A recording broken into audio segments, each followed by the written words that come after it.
Hello and welcome to today's episode of the Jacksonville Jaguars Insider Podcast. My name is John Shipley. I am your host and beat reporter, and I've been your beat reporter covering the Jaguars for On SI every single day since August 2019, and we are here to march through another offseason together. As always, you can always find our 100% free 24/7 boots on the ground coverage of the Jacksonville Jaguars when you follow us on social media such as Facebook or Twitter at Jaguars on SI. You can also find us at www.si.com/NFL/Jaguars. Welcome, everybody, to today's episode of the Jacksonville Jaguars Insider Podcast. And to little surprise, we're going to talk about Travis Hunter. Travis Hunter, one of the most interesting stories in all the National Football League. I truly can't remember the last time the Jaguars had a player or even a group of players who's amongst the most interesting stories in all the NFL. Even Jacksonville with Jalen Ramsey, etc. I don't think that got near the level of hype Travis Hunter and attention that he's getting. I don't think Trevor Lawrence ever got the kind of attention he's getting. I don't think the 2022 run got it. Even Urban Meyer, and that was bad attention, mind you, I don't think got as much as Travis Hunter's gotten. It's to the point where, as I said yesterday in my episode talking about Josh Hines-Allen's comments about him, that no matter who you ask in the football realm, they have an opinion on Travis Hunter. Former players, former MVPs like Cam Newton, current players, former coaches, executives, current coaches, executives, analysts, fans, you name it. Everybody has a take on whether Travis Hunter will do what so many people are saying he can't do, what so many people are saying nobody can do. And mind you, if he does it, Travis Hunter will probably be the most influential player in the NFL not named Patrick Mahomes, in my opinion. If Travis Hunter is successful, I fully expect him to kind of start a new trend and with the next generation of athletes, of guys who try to play both ways. Not everybody's going to be able to do it because not everybody is Travis Hunter. In fact, there's only one Travis Hunter. He's a very, very rare talent on and off the field. But because of that rare talent and because of the ambitious endeavor that he is setting himself out on, you're going to see a lot of takes, a lot of thoughts about where he stands, what route he's taking in his career, and what the Jaguars should do with him. The latest such comments came from Kansas City Chiefs tight end Travis Kelce. He was on Bussin' with the Boys, not a listener, but I saw he talked about Travis Hunter. So I listened to what Travis Kelce had to say about him. And here's what he said, quote, "See, that's the thing. I don't know how they're going to divvy it out. I don't know because teams are going to go after him. They're going to try to make his day miserable." He then also said, quote, "Dude, if he plays corner, they're just going to run deep balls at him all day. The wide receivers just take off on him all day just to try to get him tired. Why wouldn't you just attack him that way?" So a few different thoughts that I have on Kelce's comments. One is the idea that Kelce believes that Hunter will be more or less targeted by teams. And he's not the first one to say that.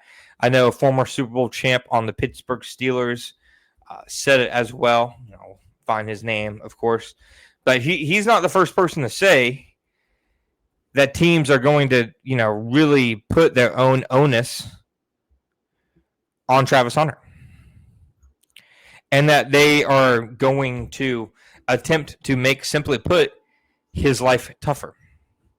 It's not a surprise whatsoever because when you have a talent like him and he is playing so many snaps, everybody obviously has him when they write down their scouting reports for the week. It was Willie Cullen, by the way, Willie Cologne, my mistake. And teams will simply know on the scouting report, hey, this guy's going both ways. Let's try to get after him, etc. But here's my thing. Try to go after him and make his day miserable. What does that really mean? There's ways the Jaguars can get him clean releases on offense. that they can scheme him up. I'd imagine he's going to play a lot of slot receiver. Design touches they can get him. Is he going to get hit hard? Yeah. Is it going to be physical? Yeah. It's the NFL. I don't believe that players are going to get themselves up just to be extra physical with Travis Hunter. To me, it makes a little sense. And to me, you have Brian Thomas in the picture. So teams are going to be set out to be ultra physical with the Jaguars' number 2 wide receiver.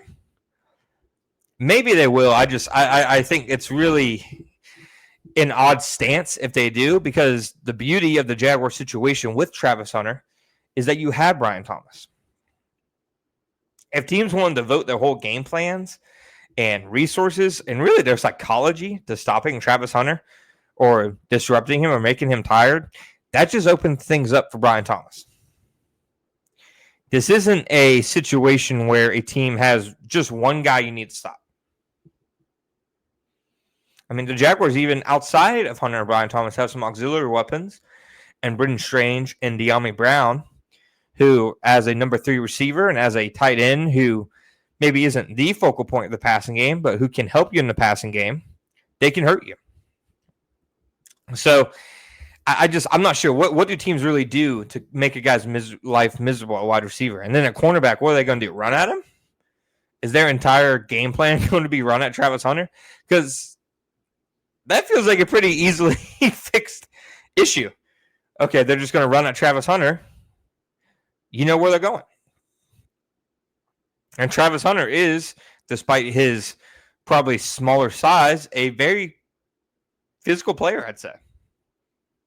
So I just don't see how, other than maybe running a lot of, crack tosses and running outside at him, I don't see how you make his life miserable. He's not playing offensive and defensive line. He's not playing linebacker. He's not playing quarterback and getting hit, etc. He's not playing running back and getting hit every time he touches the ball. He's playing wide receiver and cornerback. There's contact. There's physicality. But probably should be toned down a notch, in my opinion. And then, to me, the second part of that, where, again, he says, quote, dude, if he plays corner, they're just going to run deep balls at him all day. The wide receivers just take off on him all day just to try to get him tired. Why wouldn't you just attack him that way? So if the Jaguars have a player who teams are purposely having their players run, dummy routes, essentially, clear out routes to make him tired, how is that not an advantage for the Jaguars? They're devoting parts of their scheme and game plan just to make one player tired. If you're doing that, then you have a Hall of Fame caliber player, in my opinion. That is unheard of. And I know what he's doing is unheard of. Playing both ways is unheard of. But running deep routes at him just to tire him out, wouldn't that mean, in a sense, that you're basically not targeting him? So you're targeting Tyson Campbell. You're targeting Jordan Lewis. Okay. That, it just, to me, is such an odd stance. And I don't think teams will be that naive to think, okay, let's just have our receivers run 9 routes against Travis Hunter all day to get him tired for offense. They would literally be sacrificing the value of their offense just to hope they can make a player on the Jaguars roster tired. So, to me, I guess even a player as great as Kelce and as distinguished and all the accolades he has, if that's the way he's viewing it, maybe teams view it the same way. And if they do, I think that's a win for the Jaguars. If there's any game this year where teams are essentially taking their receivers out the play and saying, you're going to be doing cardio today to make Travis Hunter tired, you just took them out of their own game plan. You just eliminated a player from the field, essentially. That'd be taking away half of the field just like Revis did, but for a very different and, frankly, much dumber reason.